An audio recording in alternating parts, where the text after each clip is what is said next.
This executive absolutely tore into Xbox, but they also gave them the perfect plan. What's up, y'all, and welcome to Xbox Ready, my YouTube channel that is all about Xbox. I'm Ray, and in today's video, we're gonna talk about a rant that was initially meant to be an Xbox takedown, but in my opinion, ended up being the perfect roadmap for Xbox going forward. Lots of crazy stuff happening for Xbox. It is simply not the brand, not the company that we knew a couple console generations ago. Over the past year and a half, they've done a pretty major pivot, de-emphasizing hardware, multi-platform game releases, a lean towards the more digital side of gaming with Game Pass, cloud gaming, and just straight up dropping physical releases for their first-party stuff. And of course, all of that is before the layoffs that they've just been announcing. So lots of questions, lots of criticisms being hurled at Xbox right now. For example, former president of Blizzard, Mike Ibarra, who also worked at Xbox for a time, recently said that Xbox needs to pick a lane and stick with it. Tough to see Xbox confused about who it is and what it should be. Some great people there still. They have to figure out what needs to change, and fast.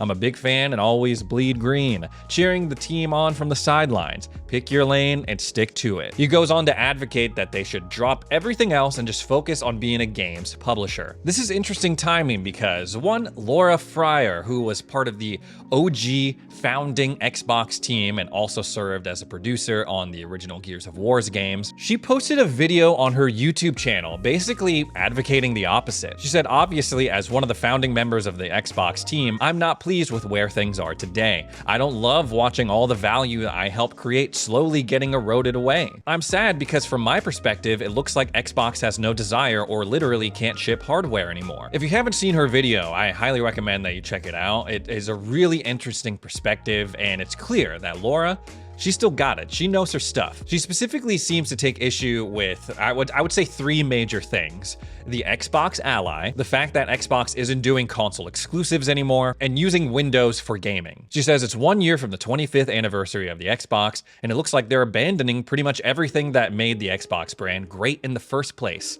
Let's start with the handheld announcement. I've seen mixed reactions, blah, blah, blah, blah, blah. I don't see any reasons why anyone would buy this piece of hardware. Just like the original Xbox, it's built on Windows, a slimmed down version, but it's still Windows, so this isn't new. Is there going to be a game so compelling that it drives me to adopt this handheld? Well, that's the problem. Xbox doesn't do exclusives anymore. Of course, delivering a killer game in a reasonable time frame isn't something Xbox is particularly good at right now. Many of these games have been in development for over 5 years. There is only one reason these games are behind. It's because Xbox has lost their culture of shipping at scale. They don't have the people or the processes in place that can ship. There's literally no reason to buy this handheld. It's so interesting hearing her perspective on this because she's really OG. Like, she was OG gaming, Xbox, industry, everything. She makes the argument multiple times in this video that exclusive games, good exclusives, sell consoles. They move hardware, which is pretty much the opposite of what especially Phil Spencer's stance is. He's remember when he was like, yeah, even if Starfield is a banger, no one's gonna go buy an Xbox. From a business perspective, yes, it makes sense that if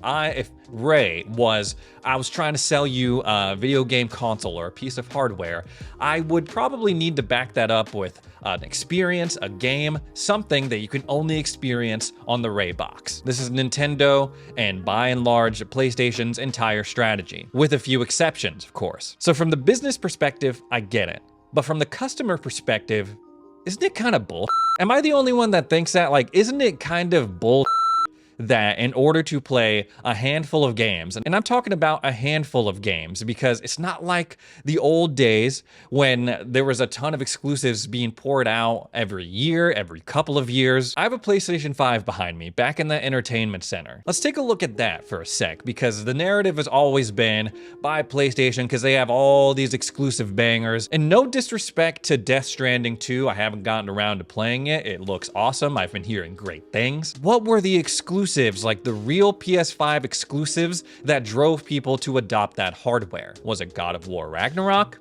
No, because that was also on PS4. Horizon Forbidden West? Also on PlayStation 4. Was it Ghost of Tsushima?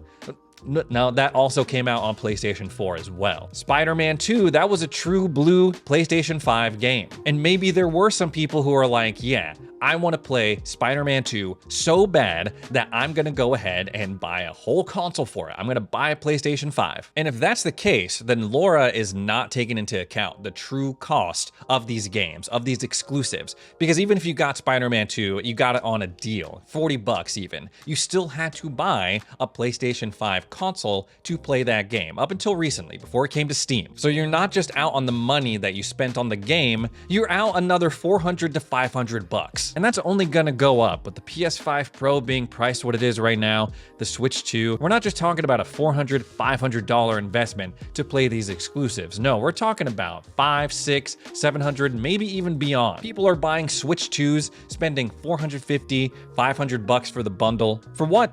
For what?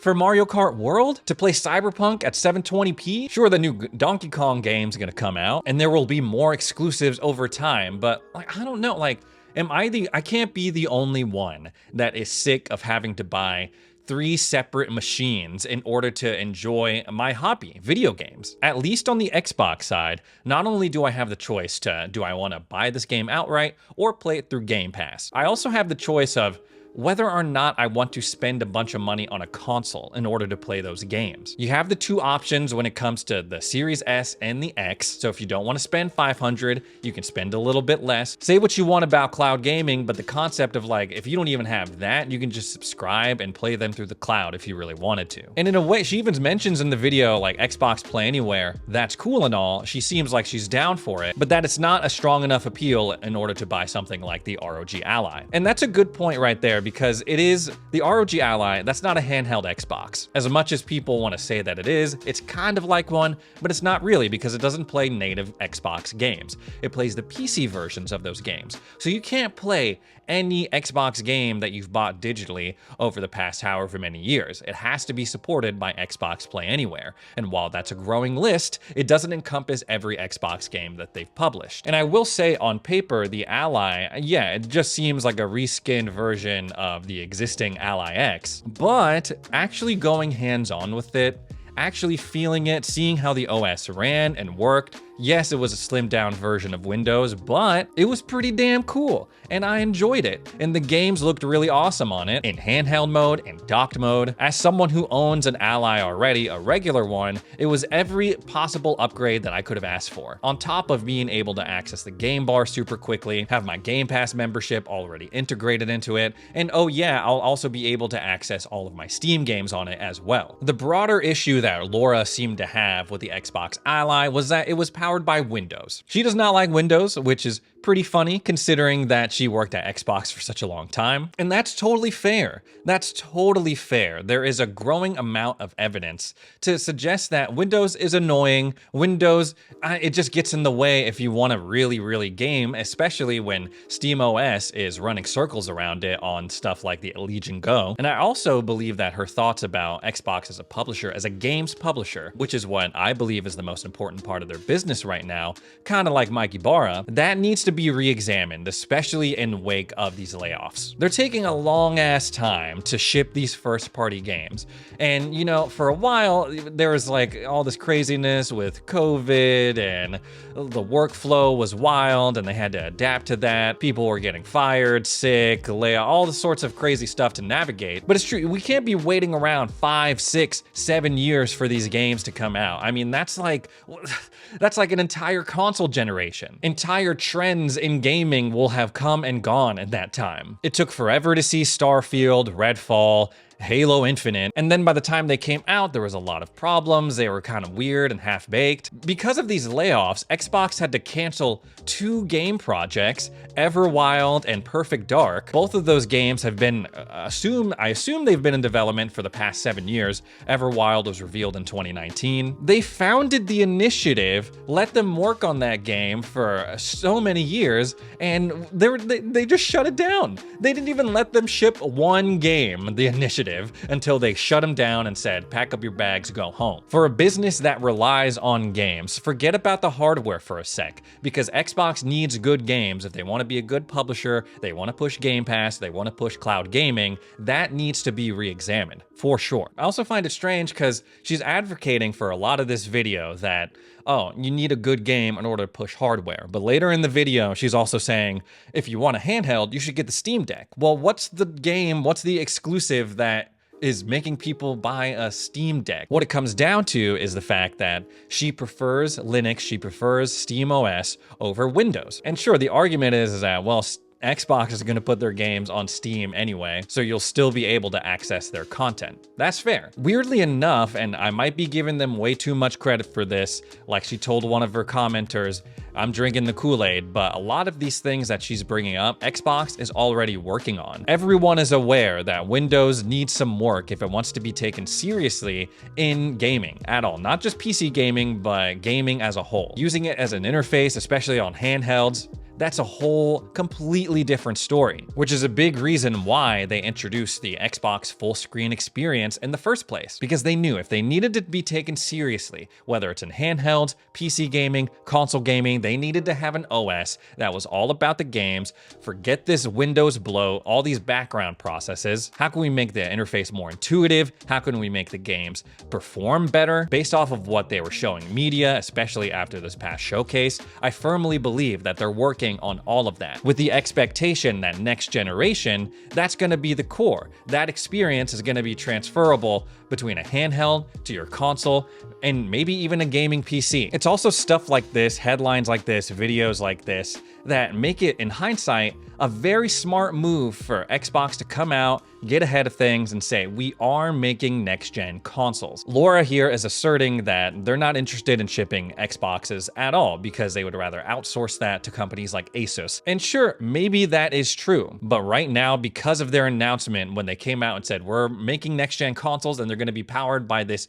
new AMD chip that we're working on, it'll support multiple storefronts, it'll upgrade graphics, it's going to be awesome. I'm operating under the assumption that there's going to be one more console generation first party from Microsoft. Beyond that, we don't know. So at the very least, we're going to get one more backwards compatible generation. So why would you buy an Xbox Ally? You don't have to. That's the whole point. You don't have to buy a console. Unlike Sony, unlike Nintendo, I'm not saying everything that Xbox does is amazing, but they're not holding up a gun to our head. I don't know if I could say that on YouTube. They're not forcing us to buy a console in order to access their content. They're giving us options, which I think is admirable, just like they did this generation with the Series S versus the X. If you think the Xbox Ally, the Xbox Ally X is cool, go ahead and buy it. But if you don't want to buy it, if you want to save your money for something else, you're not going to be punished for it by not having access to Xbox content or games. Speaking of Xbox consoles, games, Laura alleges that back in the day, Xbox was really good at giving developers what they needed. They were developer friendly,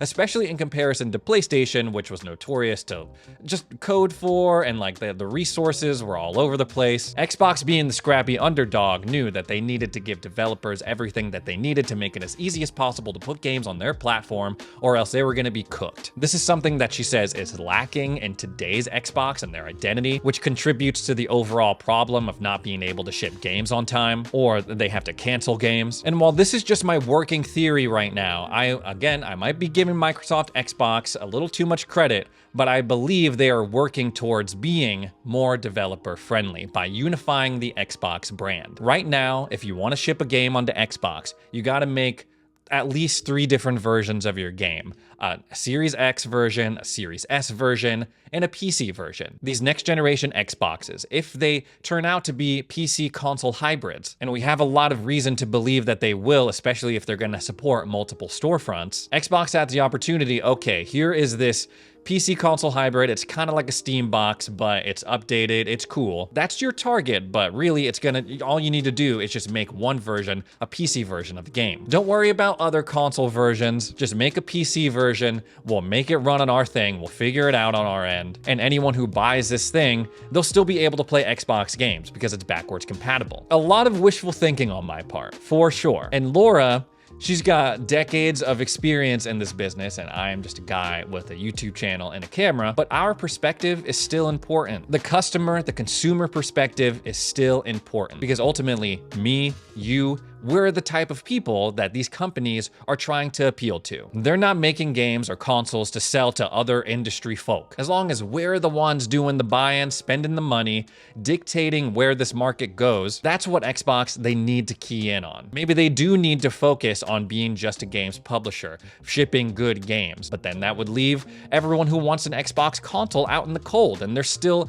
millions of people who want that. Maybe they should have just kept doing console exclusives, but then millions of people would have missed out on these games that they've shipped on other consoles, like a Sea of Thieves, Oblivion Remastered, Gears of War Reloaded coming up. It's ambitious. Maybe Xbox is biting off a little more than they can chew, but if they can pull it off, I really do think it'll be something special, something innovative in this industry that honestly needs a little bit of a jolt. Anyways, guys, that's all the Xbox stuff I have to talk about today. Thanks so much for joining me for another edition of Xbox Ready. If you made it this far into the video, consider subscribing. Thanks again for watching, and we'll see you in the next video.